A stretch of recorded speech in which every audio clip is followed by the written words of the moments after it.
Hello. Um, okay, I'm going to present here. Got my presentation is on the Ringstraße or the Ringstraße. It is the main thoroughfare in Vienna. It's where all the museums, the palaces, not the palaces, Parliament building, and everything are. And it has an interesting history that I'll brush over here before I get into the buildings. Okay, so some history. Vienna was perhaps originally it was used as a Roman outpost, a military camp, and over the years, as you know, became more of an established settlement, and especially during Middle Ages and initial Habsburg dynasty, some walls went up to protect against Ottoman sieges and against Lutheran Swedes in the 30 Years' War. Um, These walls were crucial. They were huge. There was also a moat surrounding the city, and as you can see here, this is St. Stephen's Cathedral, still visible today. Gives you an idea of where you are. It's right, so the center of the city sort of just curves, follows an oxbow in the Danube there. But by the 18th century, these walls become quite obsolete. The city was growing and um, there was a lot of traffic, so the walls needed to come down. This change was spurred by a number of social factors, perhaps most notably the 1848 revolutions and the Grundezeit. Grundezeit is a term for the period between the Franco-Prussian War in 1870 and 1873 was a time of uh, where change needed to happen, disaffection and things. Anyway, um, yeah, so things needed to change. It was a liberal era.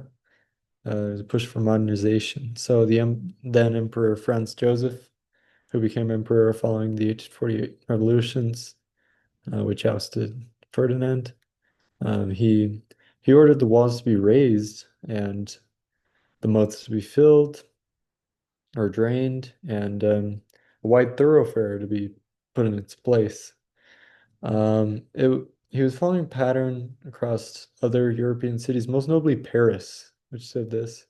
Paris built one of these wide roads and started in earnest to widen its roads following the June rebellions. If you cast your mind back to the last time you watched Les Mis or read Victor Hugo's novel, the revolutionaries put up those barricades in the narrow streets. So the idea with these wide thoroughfares was to prevent that. So, and it was a symbol of imperial power, but also it was an embracing of Vienna's modernization and growth, the industrial age brought about by the Grundezeit, which saw the um, consolidation of a number of corporations and really a very an era of change and modernization. And today, you know, we have the the Ringstraße itself. This is how it runs around the city. So right here is Old Vienna, St. Stephen's. Our future lodgings are around here by the Staatsoper, the State Opera House, and that's what we'll be studying. But so it's a Ringstrasse means ring street, and that is what it is. It's six different roads that connect. There are nine segments, give or take, of this road. There are parks, a number of important buildings. Um, it was a project that came right down from Franz Joseph. His vision was that this is where they would build the accommodations for new institutions, museums, opera houses, buildings, the new parliament. Um, so I'll get into that here. And so they contracted the best and brightest architects, both Austrian and other, uh, to to get this thing going. And So since the street itself predates a lot of these styles, I guess the architects felt inspired to use mostly neoclassical, neo-Gothic, neo-Renaissance, and neo-Baroque in their designs. So the first example here is the Austrian Parliament. It's one of the most impressive parliament buildings in Europe. It's really right up there with the Hungarian Parliament, which we'll also be seeing. Which is probably the best in Europe, but I digress. It was designed by a Dane, Theophil Hansen, who was probably the foremost neoclassical architect in Europe at the time. Foundational stone was laid in 74, is completed in 83. The statue of Athena out front, sort of symbolic of the objective of Parliament, uh, sort of incurring the wisdom of the gods. And it's interesting how much, um, for lack of a better word, pagan architecture is just all around Vienna and the the Habsburg, erstwhile Habsburg territory. Um, like many of these buildings I'll talk about is damaged in World War II, but it was renovated. There are a number of statues along the roof here of notable figures. There's some really fine bronze work as well. There's a statue of Nike on top, the goddess of victory. You can see right there. Um, for an example, Neo-Renaissance architecture, they have a state opera, again, not far from the school we'll be studying at. It's designed by two, I believe they're both Austrian, von Sickhardsburg and von de la Nule. Um, uh, Today, this is a beloved opera house, and it's ranked certainly among the finest, if not the finest opera house in the world. But initially, it was panned, which is interesting. It was inaugurated in 1969, inaugurated with Don Giovanni, of course, but it was initially panned by the public. They didn't like it. They didn't like the design. They called it a sunken chest, another battle of uh, Savoda, I believe, which was a disaster in the when the Prussians defeated the Austrians. Um, but of course, over the years, it was embraced, and now it's really quite beloved. I think we're going to be seeing something here. Anyway, damaged in World War II and rebuilt, opened with Beethoven's Fidelio under the under the stick of Carl Bohm, who is one of the great conductors. And there's an annual ball which attracts a ton of visitors.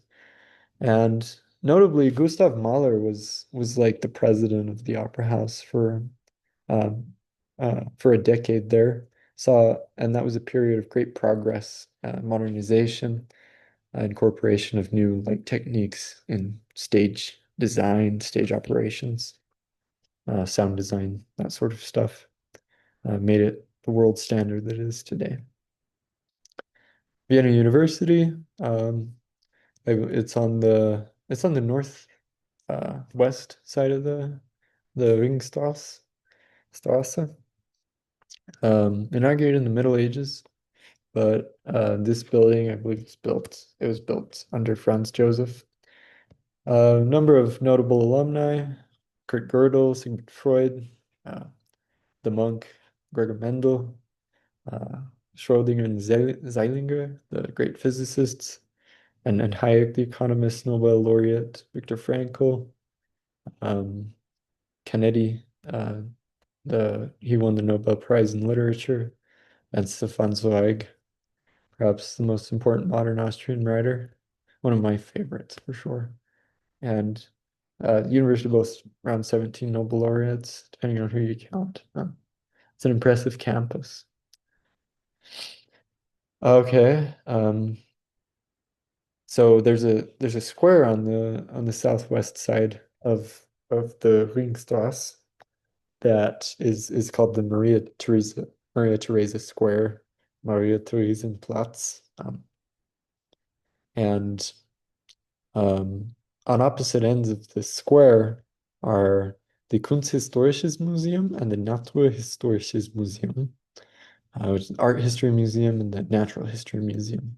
Symbolic of the city, very modern gesture, embracing, um, showing, its love for the arts and the sciences. The Art History Museum is particularly impressive. Large collection of works of Peter Bruegel the Elder, the world's largest, I believe, as well as works by all of these guys, Vermeer Caravaggio, Peter Paul Rubens, and the rest. I'm very excited to visit. Hopefully I can go a couple times. The Natural History Museum also has a lot of cool skeletons and apparently has a really old um, little statue. It's called Venus of Willendorf or something. It's important, but I can tell you exactly why. Okay, um, so I hope my mic's on, boy. Okay, this is the Burg Theater. This is an example of Neo-Baroque architecture. The previous three were all Neo-Renaissance. So this is the world's most important German language theater. It's a really impressive looking place. I believe the building itself actually predated the construction project of the Ring Street. But it was renovated, especially after World War II. Ceiling art by Gustav Klimt and his brother, uh, Ernst Klimt. It was founded in 1741 by the Empress Maria Theresa. Um, so, I mean, it saw the premieres of works by Mozart and Beethoven. I believe The Marriage of Figaro pre premiered here, and I think this is where we're seeing Fiddler on the Roof. Could be wrong. That may not even be the one that we're uh, going to be watching. I remember Dr. Allen saying something about that. Okay, this is the Rathaus, which is the city hall. It looks like a castle because in the Middle Ages, city halls did look kind of like this. They weren't this grand, of course. They were generally the tallest building in town. There's a there's an iron statue of the Rathausmann on top, who is symbolic guardian over Vienna. And out front here on this big square is where the Christmas market is held every year, starting in I think mid-November. Christkindlmarkt. I'm very excited for that. Anyway, I think that's all I got. All right, yeah, thank you. So if you have any questions, feel free to ask. I really enjoyed preparing this, and yeah, um, there you are. I will pause and end the meeting.